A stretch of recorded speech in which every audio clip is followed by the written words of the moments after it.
കേരള കർഷക സംഘം വണ്ടൻമേട് ഏരിയ സമ്മേളനം ആനവിലാസത്ത് നടന്നു. പ്രകടനത്തിനും പതാക ഉയർത്തലിനും ശേഷം ആനവിലാസം ലോക്കൽ കമ്മിറ്റി ഓഫീസ് ഓഡിറ്റോറിയത്തിൽ നടന്ന സമ്മേളനം കർഷക സംഘം ജില്ലാ സെക്രട്ടറി റോമിയോ സെബാസ്റ്റ്യൻ ഉദ്ഘാടനം ചെയ്തു. അഖിലേന്ത്യാ കിസാൻ സഭയുടെ ദേശീയ സമ്മേളനം ഹൈദരാബാദിൽ വെച്ച് നടക്കുന്നതിന് മുന്നോടിയായാണ് കേരള കർഷക സംഘം വണ്ടൻമേട് ഏരിയ സമ്മേളനം സംഘടിപ്പിച്ചത്. കാർഷിക വിളകളുടെ വിലക്കുറവ് സംബന്ധിച്ചും രാസവളങ്ങളുടെ ഭീമമായ വിലവർധന ഉൾപ്പെടെ കർഷകർ നേരിടുന്ന വിവിധ പ്രതിസന്ധികളെക്കുറിച്ചും സമ്മേളനം വിശദമായി ചർച്ച ചെയ്തു. കർഷക സംഘം വണ്ടൻമേട് ഏരിയ പ്രസിഡന്റ് സിബി എബ്രഹാമിന്റെ അധ്യക്ഷതയിൽ കൂടിയ സമ്മേളനം ജില്ലാ സെക്രട്ടറി റോമിയോ സെബാസ്റ്റ്യൻ ഉദ്ഘാടനം ചെയ്തു. രാസവള വിലവർധനവ് നമ്മളെ നേരിട്ട് ബാധിച്ചതിൽ പെട്ടെന്ന് കൂടിയതിനകത്ത് ഒരു പ്രധാനപ്പെട്ട കാരണം യുദ്ധം അതിനൊരു കാരണമാക്കി മാറ്റി. പക്ഷേ അതുകൊണ്ടൊരു ലാഭം ആരും കൂടുതലുണ്ടാക്കും? കോർപ്പറേറ്റ് കമ്പനികൾ ഉണ്ടാകും.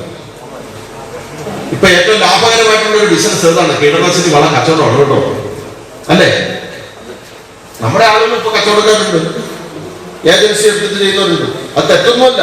ഇപ്പൊ നമ്മുടെ ഏരിയ സെക്രട്ടറി തന്നെ നല്ലൊരു സമ്മേളനത്തിന് മുന്നോടിയായി ആനവിലാസം ടൗണിൽ പ്രകടനവും നടന്നു. മുതിർന്ന കർഷകൻ MK രവി മണ്ണുശ്ശേരിയിൽ പതാക ഉയർത്തി.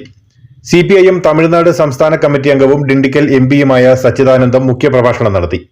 പുതിയ ഏരിയ കമ്മിറ്റി ഭാരവാഹികളെ സമ്മേളനത്തിൽ തെരഞ്ഞെടുത്തു. Roy Varghese president, Sibi Abraham secretary, AL Babu treasurer എന്നിവരുടെ നേതൃത്വത്തിലുള്ള കമ്മിറ്റിയാണ് തെരഞ്ഞെടുക്കപ്പെട്ടത്.